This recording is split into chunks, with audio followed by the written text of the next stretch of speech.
Hello, with all this talk of reinventing Superman and ahead of this new Superman movie in 2025, as of this recording, I have a craving for classic Superman. So I want to go back and take a look at some classic Superman stories. This one is Action Comics from June 1958. This is Action Comics 241. This cover is by Curt Swan, classic Superman artist. And here's Superman using his key to enter what they call Fort Superman at this time. Fortress of Solitude had debuted way, way, way early on in Superman's history. This cover, of course, is penciled by Curt Swan and inked by Stan K. This story is written by Jerry Coleman and is penciled by Wayne Boring and inked by Stan K.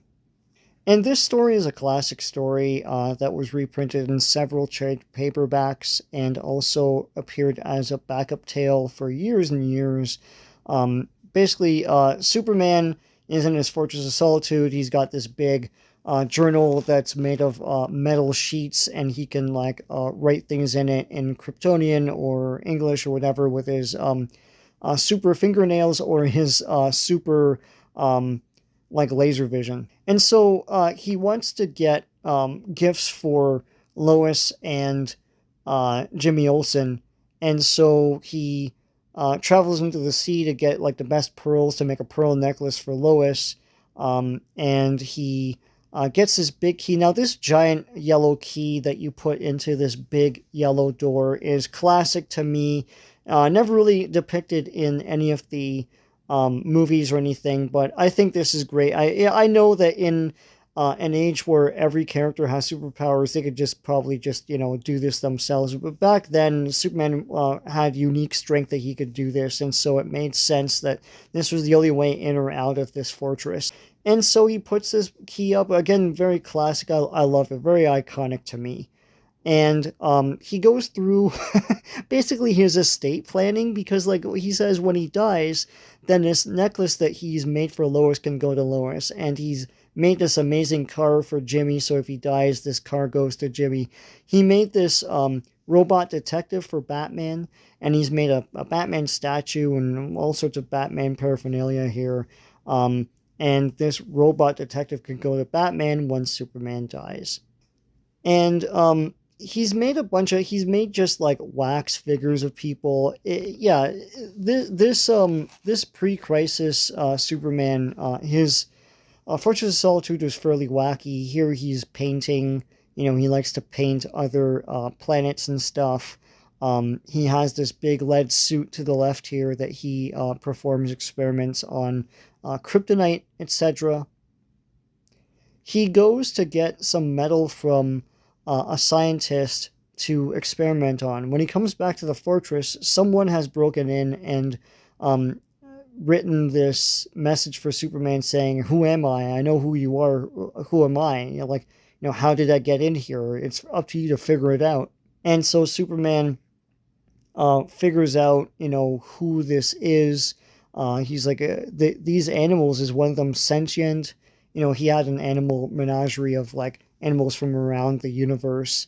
Lex Luthor had made this machine to summon people from other dimensions. Could it have gone off by accident? He's got this big Joker penny here, and he's trying to figure out what's going on.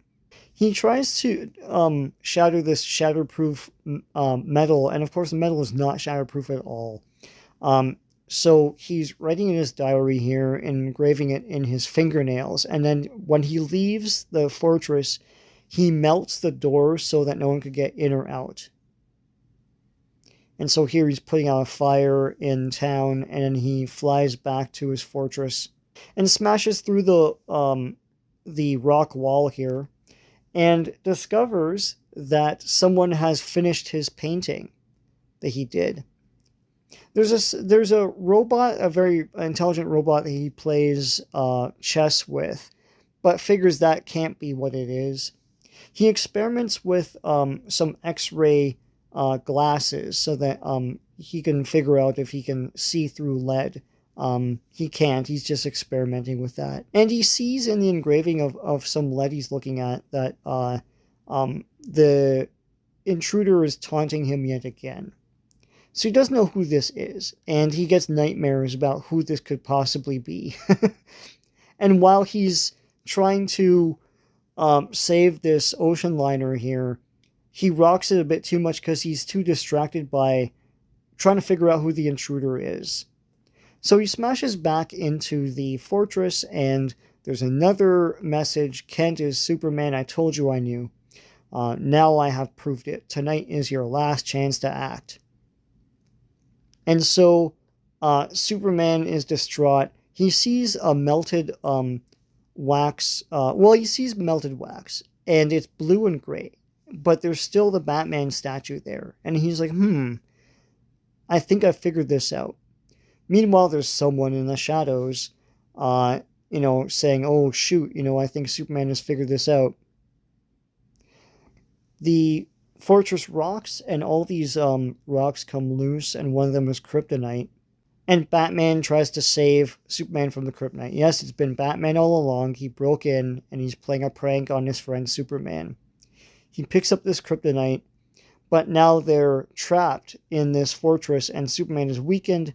Superman can't clear this rock. Batman cannot escape the Fortress of Solitude, and they're both doomed to die in this fortress. Batman explains how he got in. He cut a hole in the key. This is classic. This is like in everything. Like, I remember flashbacks to this all the time in the comics. And he puts himself in the key. And so when Superman opened the door with the key, Batman escaped. He hid behind the giant penny because it was lead. So Superman couldn't see. He melted the wax statue as a clue. So that's what's going on. But then Superman is playing a prank on Batman. They're not doomed. That isn't real kryptonite. Superman's just trying to draw him out. He figured out what it was, that it was Batman, so he played a prank on him. You'll probably notice that these characters have what some would call dad bods. In a previous panel, you saw kind of a slight punch in Batman. They're men, they're dads, basically. I mean, they're not dads in the continuity, but like a child reading this would identify they're a father figure, basically. As well, Batman does not have the yellow around his symbol. It's just a bat symbol. Batman was trying to figure out how to celebrate the anniversary of Superman coming to Earth, right? So he's depicted here in this kind of orange shot here as shopping in stores for Batman, and then coming across puzzles and realizing, hey, why don't I just make a puzzle? And you see all these people in the shop are like, whoa, what the hell? Batman's here. Anyways, they go back to the Batcave, and Batman has baked a cake for Superman, and so they have a big cake. The end.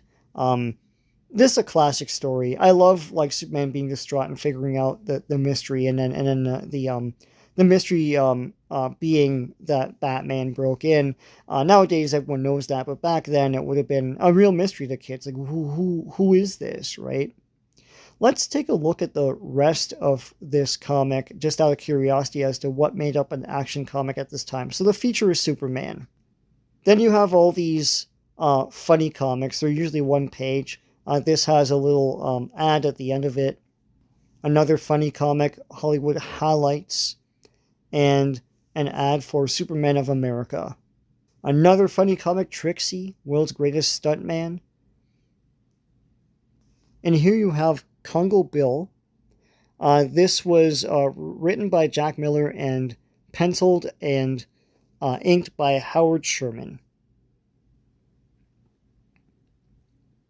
So this is about these people that are coming to film a movie, but really they're crooks, and they're trying to smuggle out diamond thieves by making all these distractive giant scenes and smuggling out their thief friends. It's all a big elaborate thing. Not the most action-packed story in the world. Here's a bunch of jokes for kids. Here's an ad for Sergeant Bilko comics. So Sergeant Bilko was a sitcom of the 1950s starring Phil Silvers. They made a Sergeant Bilko comic, but also they made the spin-off Private Doberman, which is one of the characters in the sitcom. So expanding the Sergeant Bilko franchise at the time. Another funny comic, Jerry the Jitterbug. And a Palisades commercial. These Palisades commercials ran throughout the 60s. This is the late 50s here. This is Tommy Tomorrow, a spaceman in shorts, written by Otto Binder. And this is penciled and inked by Jim Mooney.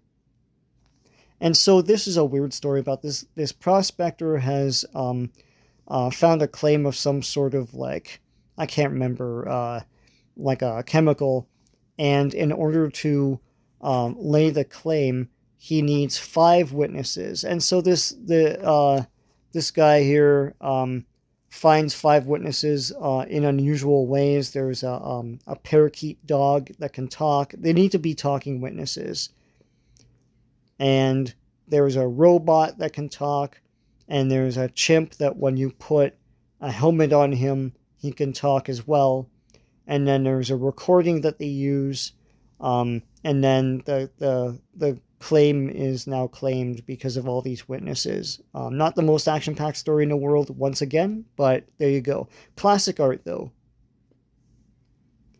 Here is an ad, Nature's Prize Pupil. This is basically telling you that humanity can survive any sort of like environment, but most animals can survive maybe one environment, and that makes humanity the best. This is brought to you by the National Social Welfare Assembly, whatever that is. And here are some ads at the time. Another ad of the time.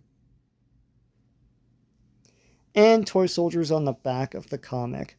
I hope you like going through this classic action comic with me.